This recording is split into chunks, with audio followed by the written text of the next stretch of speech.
Hello and welcome back to the podcast. It's been a little while since the last one, but hopefully we should have some fun again.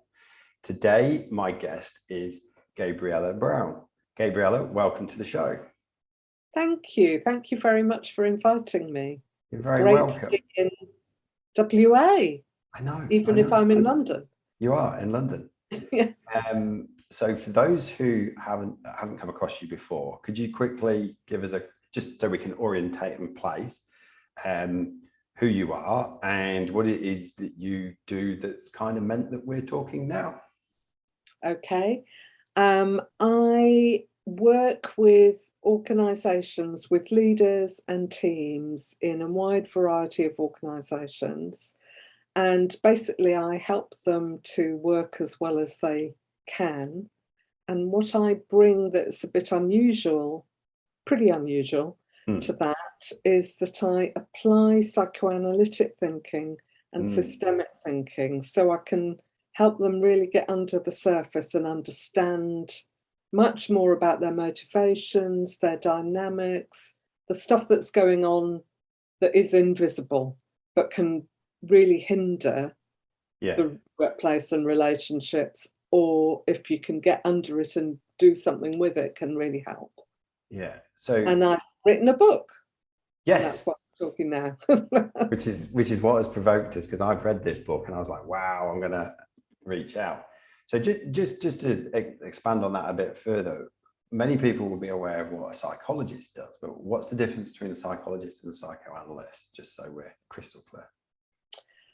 Well, a psychoanalyst, and I'm not a psychoanalyst, I need to say, I'm trained to apply psychoanalysis to the workplace and in coaching, but I'm not a psychoanalyst who will see people regularly. They'll lie on a couch. I know it sounds a cliche, but the psychoanalyst works, and this is what's very different from psychology.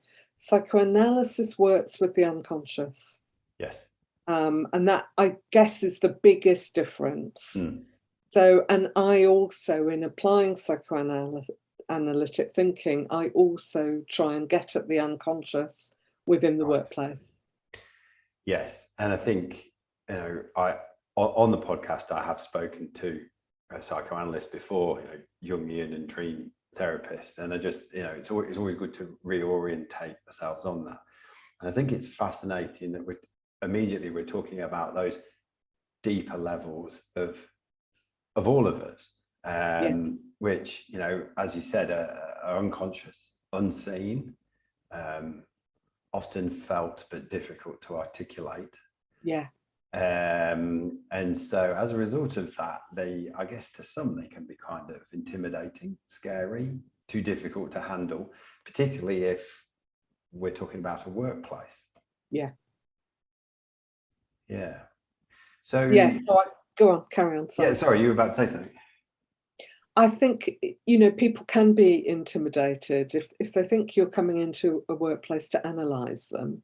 They'll be very intimidated, and I'm always clear that that is not my job. Yes. And I can't. I'm not clinically trained, but also that's not what I want to do. I don't want to psychoanalyse anybody.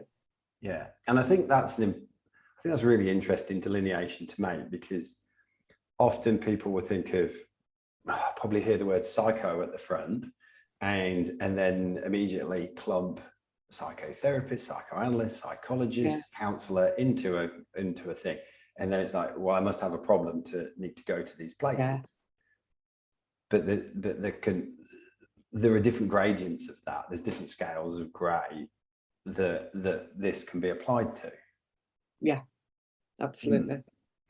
I think one of the sort of opening sort of questions I wanted to ask you, and ironically enough, it comes from the last line of the book. And by the way, for anyone listening to this who's not read it, it's not a spoiler. It's not like, and therefore he found the pot of gold underneath the pillow and he was sitting on it all the time. It's not that sort of spoiler. But the last line of the book you wrote, I hope you leave this book with no illusions about human nature and the cost of ignoring it in the workplace. And that kind of summed up all of what was going on in here as I read it, it was the cost of ignoring human nature. And I think the fact that you've used the word nature as well is, there's something very innate about this, how we actually are. And yet here we are, this is how we actually are. And then there's this thing called the workplace that, we have to go because nobody's figured out how to work off the money grid yet.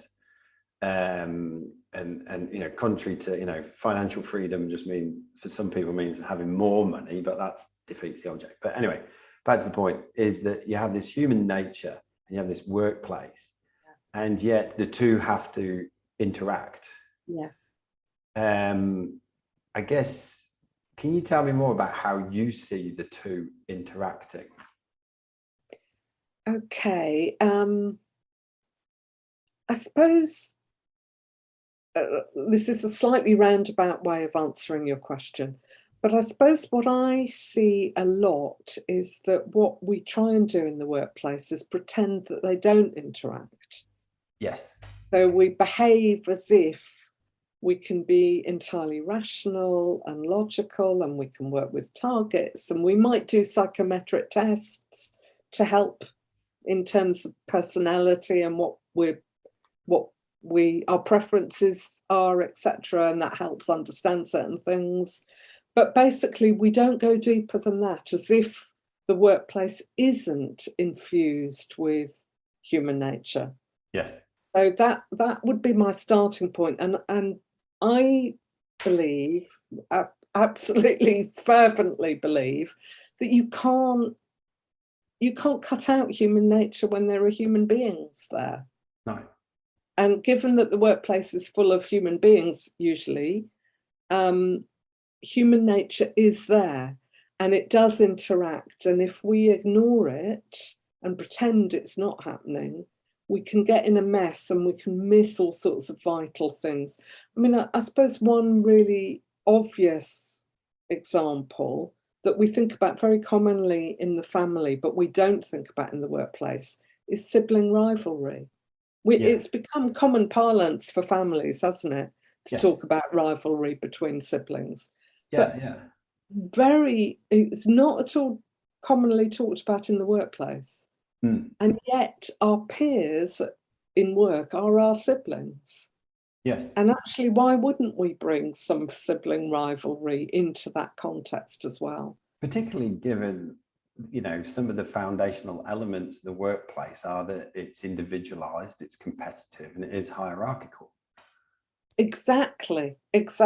And if you take that to our first experience of an organisation, for most of us, that's our family. And mum and dad are at the top of the hierarchy. We're with siblings and we compete quite often for mum and dad's attention, for their approval, etc.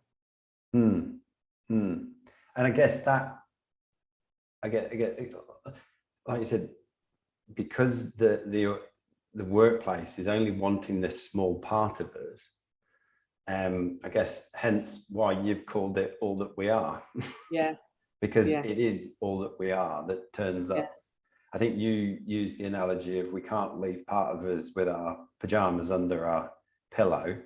One of the sort of phrases that we have here is that, I can't wipe the feet of the rest of my life when I walk through the door into the office. And nice phrase, and I guess the more that we ignore human nature in the workplace, the more that wonky stuff's going to happen, because we just can't ignore this. And wonky stuff is going to happen, but also we miss out the potential of what can happen. That was the finish of that line, yet also uplifted by the potential of all that we are. Because I think we, both are there, and we need to create the conditions to kind of limit the very difficult parts that we all have and the destructiveness we're all capable of, and bring out the best in us. Yeah, because otherwise, surely,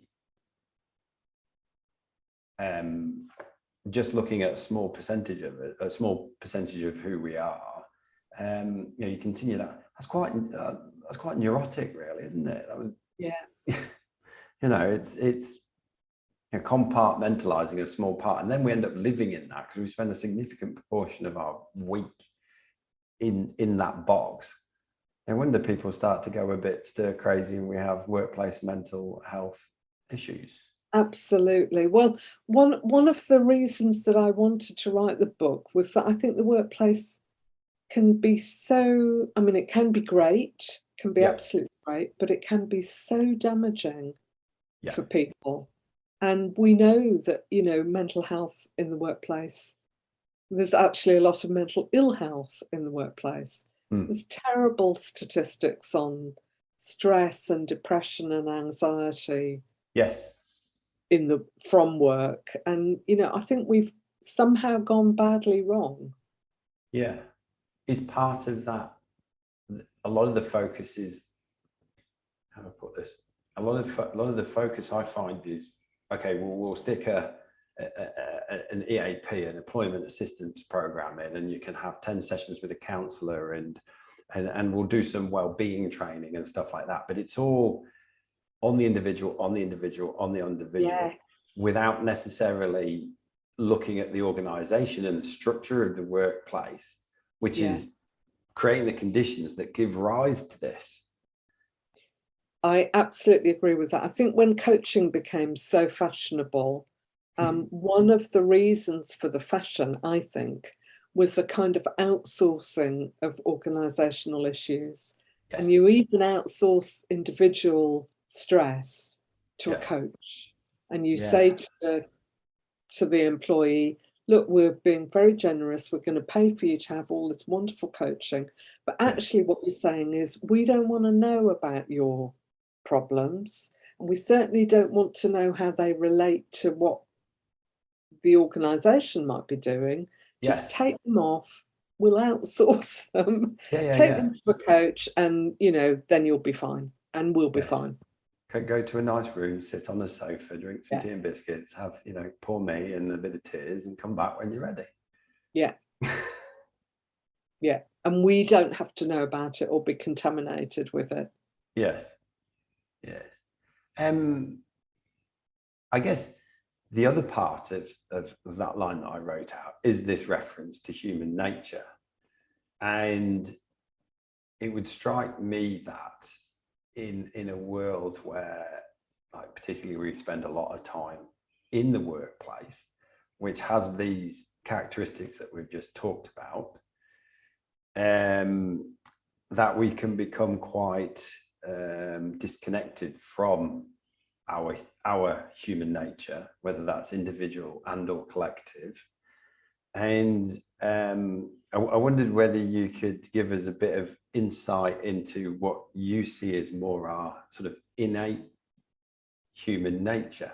I mean, I noticed you structured the book over three sections, which was, you know, human nature at work, and then there was the losing ourselves, and then there was the finding ourselves. I mean, is that part, do you see that as part of our cycle, the like losing ourselves and then finding ourselves and stuff? And you also talked a bit about, you know, it was a beautiful thing at the end, talking about endings. You know, a good ending is the start of a rebirth. A bad ending will go round and round and come back and kick you in the ass. You didn't use that language, but essentially that was what you meant. So I wondered whether you could just illuminate somebody who's listening to this a bit more into what is our more innate human nature? It's a lovely question. I think that one of the things we don't learn about ourselves commonly is that we're incoherent. Right. Human nature is not a coherent, cohesive thing. Yeah. We don't have a coherent personality. So when you say coherent, you mean? That all fits together neatly. Yes. And that works together smoothly. and that has kind of one motivation and one drive, and we are like X. Yes. This is our main, or maybe we're X, Y, and Z, but these are our characteristics, and this is how it all fits together. Yeah. Actually, we have inbuilt huge contradictions. Yes.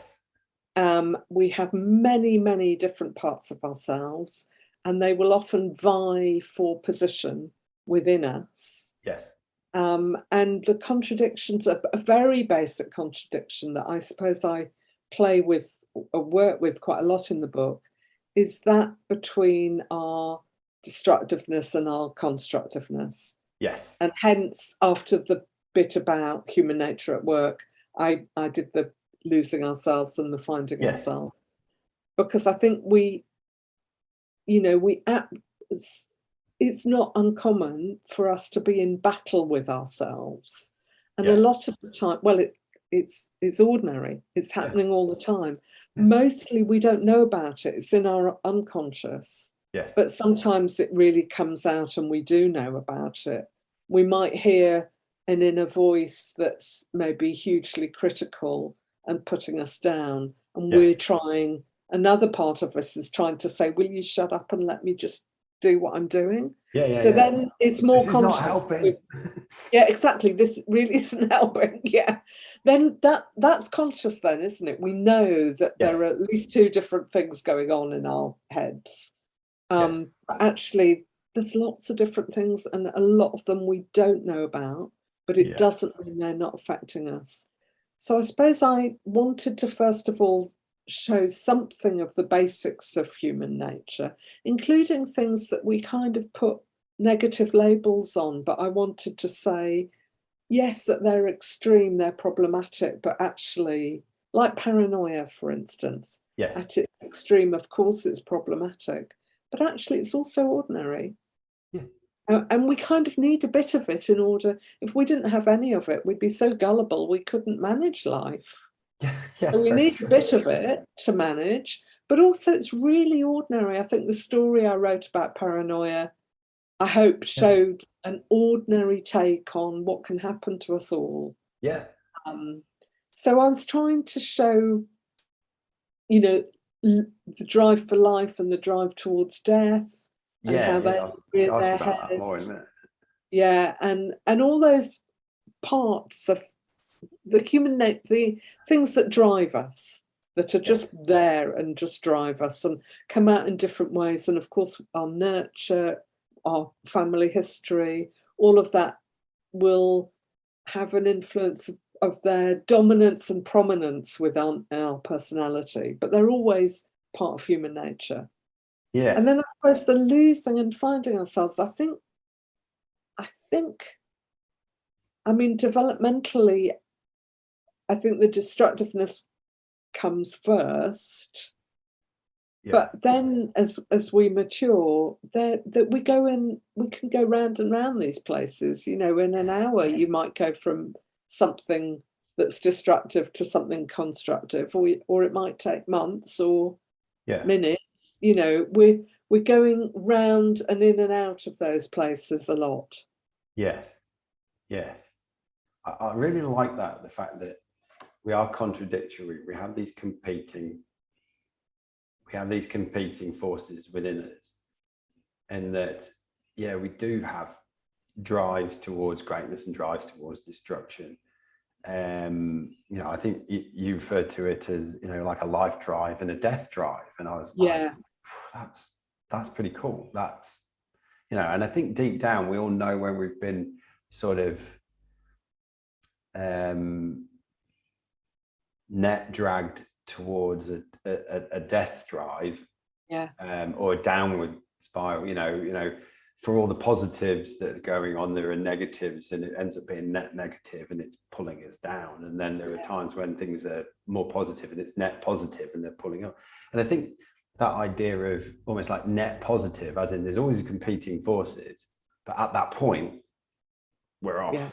And so for me, it was, the book was almost like a safe space to actually read things that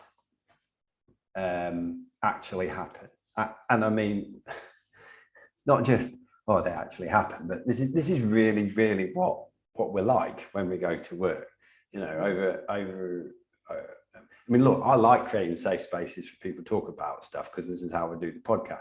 But, you know, within the book, it was like, you know, these are real life things that over my, you know, 16, 17 years of being a management consultant, I spotted these things playing out all the time. I was involved in them, or I watched them. And so they all happen. And I think deep down, when we have a quiet moment, we can resonate with most of the chapters. Or have experienced lovely to hear. chapters. Yeah, I mean, readers are telling me that they, and I've had feedback that's quite surprised me actually. Somebody in a corporate who has responded to a public sector story because it's the theme of the story. It's not the nature of the work. It's the theme. Yeah. What happens to those characters that's really resonated for them. And it's interesting because it's not just individuals, it's you also treat groups as a whole entity in and of themselves as well. And that's really important because a group is not just a collection of individuals, it becomes an entity in and of its own right. Yes. And then that too will have the same nature conditions applied to it, contradictory things. And stuff of that nature. But yeah, no, I found it. And the fact that there were stories, and there's this idea that I've been introduced to by an Indigenous elder here, Sean Nanup, of painting and pointing. And so painting has whole painting and you can see everything. So instead of just pointing to the tree that's in it, you see the tree and amongst everything else that's in the landscape that happens to be in the painting. But by painting something, you carry so much more information that people can resonate with and they can build out on from their own experience. And so there was a lot of painting in this, but there was the occasional paragraphs where you just point at something very gently within the context and then come back out. So to me, it was way more powerful than any textbook that I read in my organizational psychology master's degree. I love that analogy of painting and pointing, and I hadn't thought of myself as pointing, but I think that makes absolute sense. And the thing that within, as you call it, the painting, you're kind of leaving it to the reader to take what they will from the painting. You're doing a little bit pointing, but then they'll resonate in the way that works for them, and you're not trying to force that. Yeah, and I think a lot of it is because one of my bugbears with the world of psychology as a whole is that by and large it takes this sort of third-party objective white coat with a clipboard, I'll observe and see what's going on, but that's not how we work. We are connected beings, and so you might as well just be in the middle of it, actually acknowledging you're in the middle of life, and then watch what's going on from the middle of life. And that's what we do in these stories. Yeah. I mean,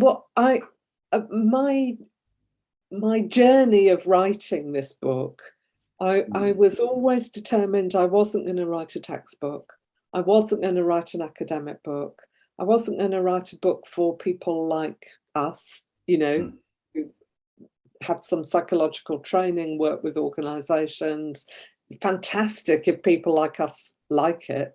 But my main audience, in my mind, was just people at work who were interested in thinking, what happens? Why do these weird things go on? What the hell is going on? What the hell is going on? I mean, who hasn't asked themselves at some point in their working lives? So that was my idea, and I wanted it to be stories because we relate to stories, don't we? Yes. We make sense of stories. So I really wanted to tell stories, as you say, paint the pictures. But just your other point about being in the middle, I suppose then I came to this very gradually, that I needed to be in it. And I needed to include biography and my own experiences, And that came in more and more over time, actually, because I thought what I don't want to be is that psychologist person that you've described with the clipboard, as if I'm somehow superior to all of this. Yes. You know, you people get in these messes and I can look back and say, aha, well. Yeah. So I thought, no, it's really important that I include myself, because I am talking about all that we are, and Yeah. I'm part of the we. Yes. And you're showing up at work. Yeah. Yeah. All of you. Yeah. That's lovely. I think one of the other things that shone out through the stories, which is and it's probably going back to what are some of the, like the undeniable truths of our nature.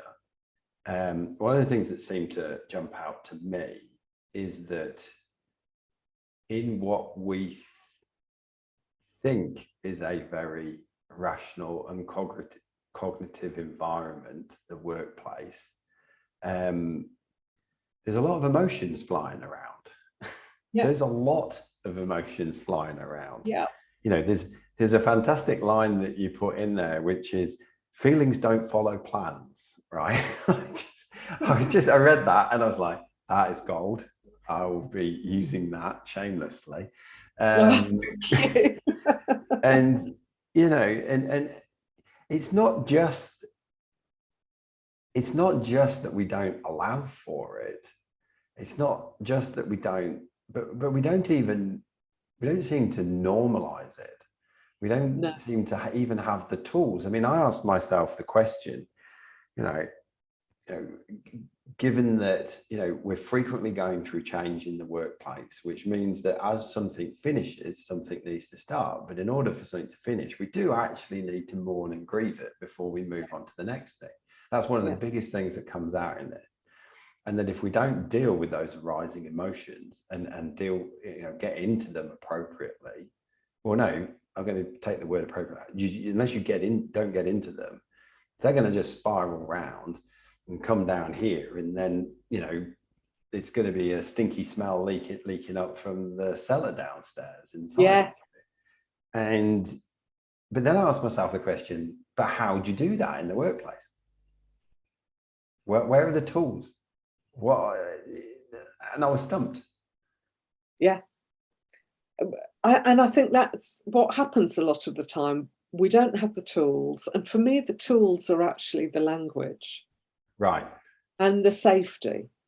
And the acknowledgement, because I think not only do we not talk about emotions, we don't think about them really playing out in the workplace, but also we kind of think it's wrong that we should be feeling all sorts of things in the workplace because we're at work and we're not meant to be emotionally, all over the place or hugely happy or hugely depressed or whatever we are. Yeah. Or all these different things. That you can do that at home, that's fine. You're not meant to do it at work. So it's also almost as if it's something a bit shameful. And that makes it even harder. Yeah. You don't find tools for something that you think is a bit shameful. No. So I think that's the starting place, to acknowledge that this is important, that this is unavoidable, and it can be incredibly helpful. And you can only have the tools if you think, okay, there's something worth having tools for here. Yeah. And then I think the tools, we've tried to make tools in things like Myers-Briggs, etc. And I'm not, those things have their place. Yeah. But they only go to a certain point. Yes. Personally in my work, I don't use any quote marks tools. Yes. What I use is talking and thinking and expressing ourselves. Yeah. But you have to create the space and the time and the safety. Yes. Make it psychologically safe enough for people to do that. Yes. And that in and of itself seems like, when you look at a workplace, a rare skill to be able to do. I agree. Yet, ironically enough, we all, most of us have the capacity to do that. Mm. Otherwise, we'd never have close conversations with loved ones and family members. Yeah. So if you create the right conditions, a lot of people, as you say, they do know how to do it. If you create the conditions.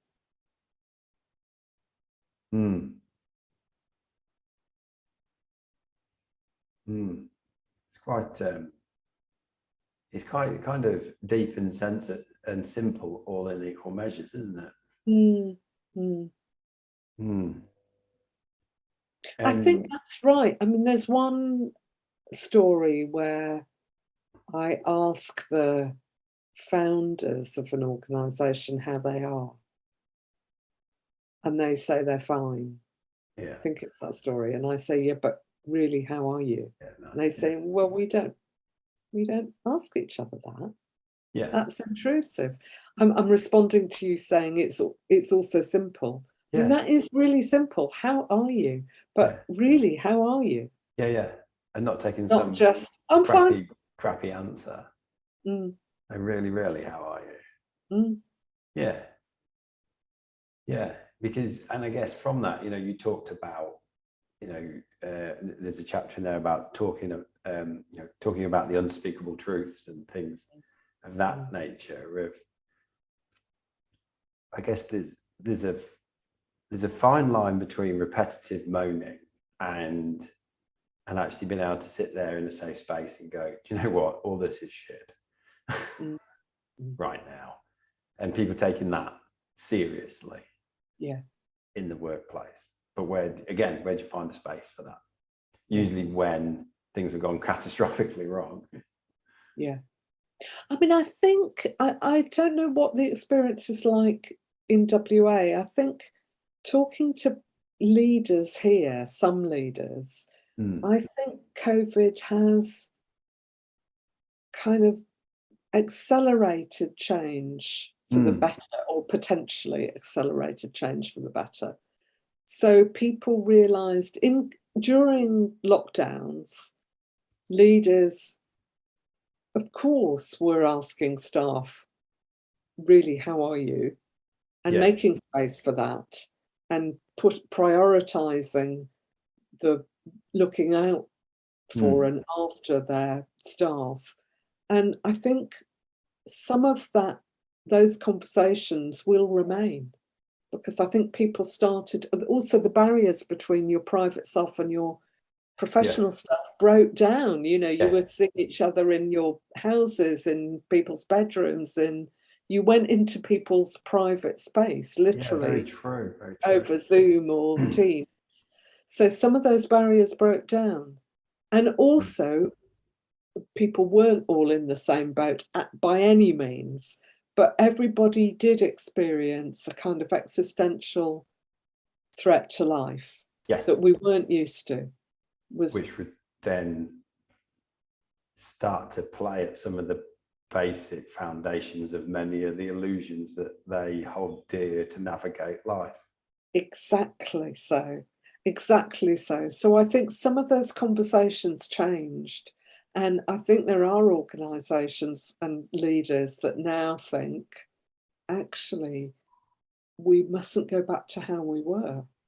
This change is really important, and it's humanised us more, and we need to keep it. Because we like being human.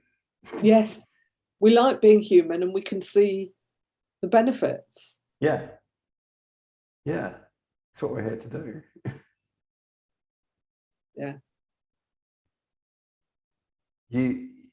You also talked in the book about that, and we mentioned it earlier on, the life drive and the death drive. Which comes from psychoanalysis. I wonder if you could just expand on that a bit more, because on one level they sound like pretty serious things. Well, I think we all have within us a really powerful drive that wants to not just stay alive, but also live our life. you know, enjoy our life, make relationships, do things we want to do, write a book. It was one of mine, you know, not just survive, but live. Mm. And at the same time, and that part of us, sorry, just to carry on, that part of us is also the part that fuels some of our most constructive parts. Yes. You know, within that drive, we find compassion for ourselves and for others. We find the best parts of our ambition, of our discipline, the best parts of all of that. Mm. And then at the same time, there's this other drive that kind of says, let's just go back to where we came from, which is a kind of innate state of nothingness. Mm. So I think when people hear the word death drive, what they think is, what are you saying? We want to die? Yeah. And that doesn't make sense to people. But I think what does make sense to people is if you say it's about kind of giving up. Yeah. It's a deadliness Yes. of giving up on life. So we don't bother to push ourselves to write the book that we really want to write. We Yeah. don't bother to have the difficult conversation to protect a relationship that matters to us. We don't, we cut off from our feelings, we cut off from other people, we don't look at them and recognize what they're about. And we instead give in to some of the things that pull away from life, like huge envy, for instance, which spoils somebody else's pleasure. Yeah. You know, massive competitiveness, or extreme, look at war, that, you know, there's Yeah. always war somewhere, and now we're seeing horrific war. It's human beings at their most destructive Yes. doing that. And of course, war does kill people. It uses our aggression in the most negative way.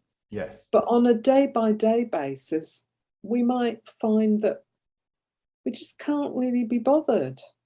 Yeah. You know, there's a kind of giving up, Mm. passivity. That's a bit of the death drive. Yeah, it's always like this toxic passivity that goes into deep set lethargy. Yes, exactly. Exactly. Yes.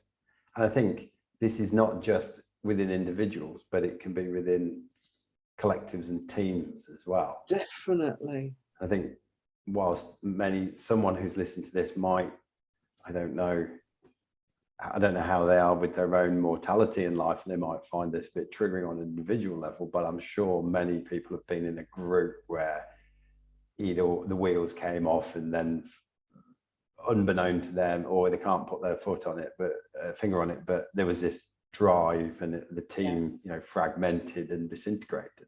Yeah. Yeah. And that can happen quite a lot to teams, especially teams under stress. Yeah. Yeah. Because I suppose ultimately, you know, if the team disintegrates, the team might die, but I won't. Yeah. Yeah. Yeah. For me, it was certainly something that I've thought about quite a bit over the last week or so. Just to actually sit and consider, where in life am I on a positive life growth drive, and where am I this sort of lethargy, death, disintegration drive. And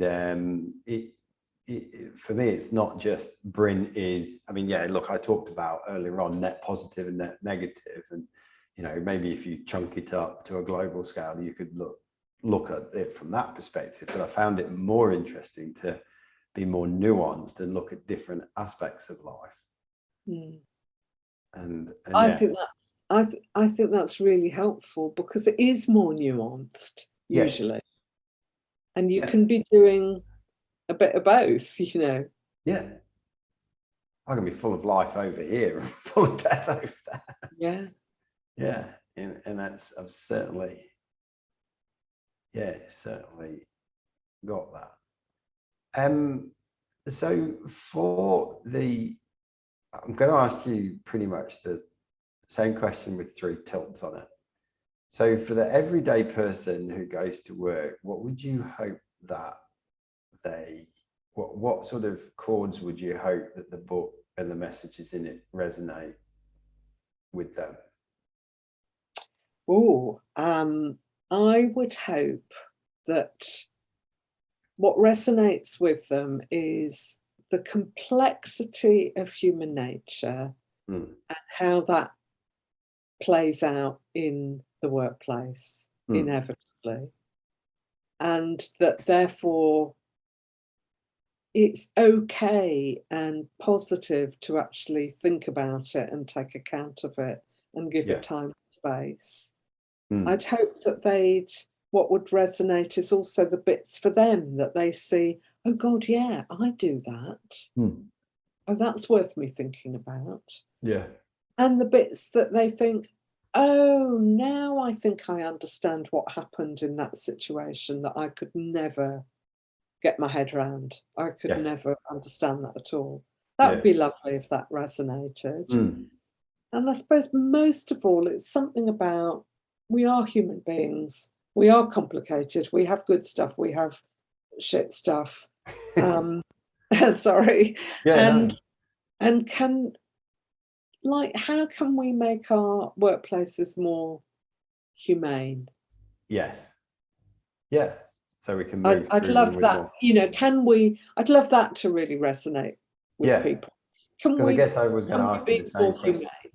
Yeah, because I was going to ask you the same question for what would you hope a manager of a team took out of it, and what would you hope that a leader of an executive leader of an organization? Oh, that's better to section the questions. Yeah. So I suppose. So I had sort of individual employee, manager of team, and then executive leader of organization. So the individual employee probably won't necessarily be thinking, can we be more human at work? But they'll think the other things that I talked about. Yeah. Well, hopefully they'll give themselves more of a free pass just to go easier on themselves. I agree. Which will help them to move through life with more ease and grace. Absolutely. Go easier on themselves and not feel, oh God, I shouldn't be feeling this. I shouldn't be feeling that. You are feeling that. And there's a reason you're feeling that. Then what happens with it? It's not that you shouldn't be. I agree. Go easier on themselves and be more compassionate to themselves and hopefully to others. Yeah. One of the things, the FT did a wonderful review, and one of the things that they said was, this book may make you think again about people at work, including those, and maybe especially those you dislike. Yeah. May make you think again. That's quite. I think it's something like that, and maybe, be a bit more understanding. So I would hope for that. For the manager, I'd hope that they'd think, oh, actually, this could make me a much better manager, because if I really allow people to be who they are, and if I recognize that and make space for that, I could create better conditions for all the things that I want as a manager: productivity, innovation, creativity, a good team atmosphere. If I accept that is all hard work because of human nature, and that it won't all be linear, but I can include it in what we're doing, and that could be very rewarding for the team, for me, and for the organisation overall. Yes. And then for the leader at the top, really thinking about, how do we humanise this workplace? For the leader at the top and the manager, maybe this is a way of actually doing something about those terrible statistics on stress, anxiety, depression at work. Yeah. Yeah. I really like that. Because I think that would be I think deep down everyone would wish for that. Yeah. We like I said, we haven't unraveled the question of how do we all not have to go to work? Yeah. But until such time as we do, how can we make it more humane? How can we move through it with more ease and grace? How can we go there to the workplace and not come back damaged? Yeah. And, work can be enormously rewarding. We can find our best selves in many ways, in the productivity and the camaraderie. So how do we really make the most of that? Yeah. And as you say, not come back damaged. Yeah, and it can be a great crucible for growth. Yes. In a safe place, we can be more free to be who we are, and we can have more robust conversations that really go out on can go full out on difference of opinions, which creates an amazing creative spark, but in the full trust that we might have vehemently disagree on this, but it doesn't mean to say we're not going to be friends once this is over. Whereas now we tend to run around shitting ourselves that we've upset somebody, and then that could be part of my performance review, and then I'm going to get not the salary increase or less of a bonus, and then that, and so what is that encouraging in life? Exactly. Well, sheep. And then all of a sudden, in an ever-changing world where we want flexibility and creativity, you're not exactly promoting that in the core work staff. No, totally agree. Is there anything else you want to tell us about this whole adventure of the work you do, and then putting it into a book? So there's almost like this nugget of wisdom that goes out there. I suppose I do think that psychoanalytic thinking has got so much to offer in the workplace, and people like me have been extraordinarily bad at making it accessible. Yeah. So very few people would think, oh, this is something we could use to help us in the workplace. Yeah. So that was part of what I was trying to do. Say, look, this is here. I'm not simply making it simplistic, but I hope I'm making it accessible. Yeah. And that was part of my motivation for the book as well. There is a whole lot that we can use here that we don't tend to use.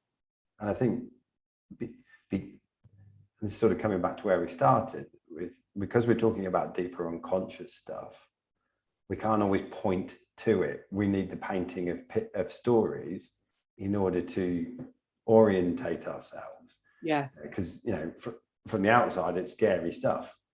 What, you're telling me there's unseen forces in me that are cruising around? I don't want to know about that. Yeah. But if we're all honest with ourselves, deep down, that's happening. But then how do I access this? Yeah. And I suppose it is difficult from a pure marketing perspective. How do you market something that's less tangible than cognitive behavioral therapy type stuff? Absolutely. Where I can stick a measurable behavior on it, and look, everybody's turning up and they're ticking the box. So 20 out of 20 boxes were ticked. Everyone's cool. It is difficult from a marketing perspective, and you can't say, well, I can give you 6 sessions and you'll all come out like this. Yeah. Well, you can't begin to say that. Yeah. And that's dealing with the real truth of the matter, isn't it? It's like, well, we'll do a session and see where it goes. Yeah. Because until we unpick it, I don't really know. And I suppose, again, that's rubbing up against the backdrop of, we like predictable outcomes in business. We want certainty. And of course, there isn't certainty. We can't have certainty. Yeah. And there was, I think I can't remember which chapter it was. There was one where you talked about perfection. And that was good enough. The chapter's called Good Enough. But it's how we create perception, how we create the perception of perfection. Yeah. Well, you tell me, because it's, you know, how does the sense of perfection come about, and what's the drive towards perfection? Oh, well, I think many of us live with the illusion that there is such a thing. Yes. Of course, there isn't. So we're always creating workplaces. We're always striving for better, better, better, better, better, as if there is an absolutely ideal that you can reach. So that's part of how we do it. But then internally, we have things that push us, some of us, towards an idea of perfection. So I think in that chapter I talk about the superego, and this is now using a very clinical term, but you know, it's a part of our mind that can be helpful and say, maybe you've had enough wine now. Yeah. You know, maybe like the inner parent. Like the inner parent that's benign and helpful and still compassionate. Yeah. Or we can have a superego that, and it is responsible for conscience, it's that kind of part of our mind. And some of us have a superego that will just berate us and put us down all the time. So they won't say, that superego wouldn't say, maybe not another glass of wine. That superego might say more of along the lines of, trust you, other people would stop, but you don't, you're weak, you look at you, you're having more, and then you'll have another one. It's what you always do, you're pathetic. I'm over-egging this, but you know, that super critical internal voice. Yes. And the guy in the chapter that I write about seems to have everything going for him.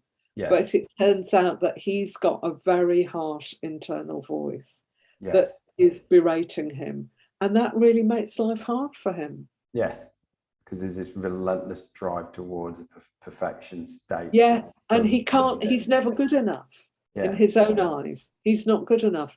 Yeah. A number of people have said, oh, that really rang bells. Yeah.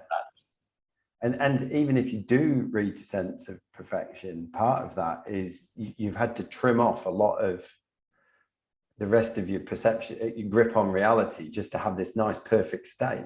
Because as we know, reality is not perfect, and it's, you know, pretty paradoxical and messy and untidy. And I think I say that in the ending part of the book, you know, how do you know when it's good enough? Yeah. Because you have to do the same when you're writing a book. Okay, I mean, obviously you're helped by a deadline, like your publisher will say, we're going to print, like. But we have this at work as well. I mean, when we all kind of grew up with a school experience where there was, you know, exams that lasted for, you know, 2 hours, and you had to put your pens down at the end of 2 hours, and you had to do as much as you could within the 2 hours, or you have to get the essay done by Thursday morning, and then that's the deadline and it has to be in, and you kind of do the best you can, and you're just used to that, and you get rolling and rolling and rolling. Yet when we go to work, it's not so clear cut, and it can be, you know, there are deadlines, but sometimes deadlines can be flexible, and the feedback mechanisms are not as transparent as when you are at school. And so then it's like, well, how do you orientate yourself in this if I'm not getting these blunt feedback mechanisms working? And then it's like, well, what is good enough? And then so I can see how, you know, without getting the feedback of, all right, Bryn, you got a C for that internal report that you just written for us. You know, it was what it was. And so I don't know where I am. So should I be striving for better? Is it not? Is it this? Is it that? Yeah. It's very Which is another thing, actually, that managers could think about in terms of how they give feedback. Being aware of some people will be feeling, if I, the manager, say one word about it not being perfect, some people will do something with that in their minds, others won't. But some will really do something. So, you know, how do I work out how to give individual feedback in a helpful way. That then gets into this whole minefield of, if I'm having to constantly think about whether one false word and this person's going to cave in, then how do I ever get to the place where the output of his work is at the standard that is required if it's not there? And of course you can't, really as a manager, you can't try never to give a word that would somebody might react to, but you might realize with one member of staff that they seem to take any slight criticism very hard, and you might say, you know, I don't know how you heard that when I said that. You might give them a chance to say, well, you know, I just realized it was way, you were disappointed or something, and then the manager can say, I wasn't disappointed, all I'm saying is X, you know. So they might just create a space so that they're allowing something to be said that puts it in context, which other people won't need, but some people may. Fantastic. This has been a fantastic conversation. One of the last questions I ask all my guests, which kind of helps sum things up sometimes, but if I could take everybody at work, right? Usually I say everyone on the planet, but we're going to make it specific today. If I could make everybody at work just sit down and chill out for 10 minutes, and you could pop a question into the collective consciousness for everyone to sit down and cogitate on in that 10 minutes, what would it be? Oh, wow. Oh, I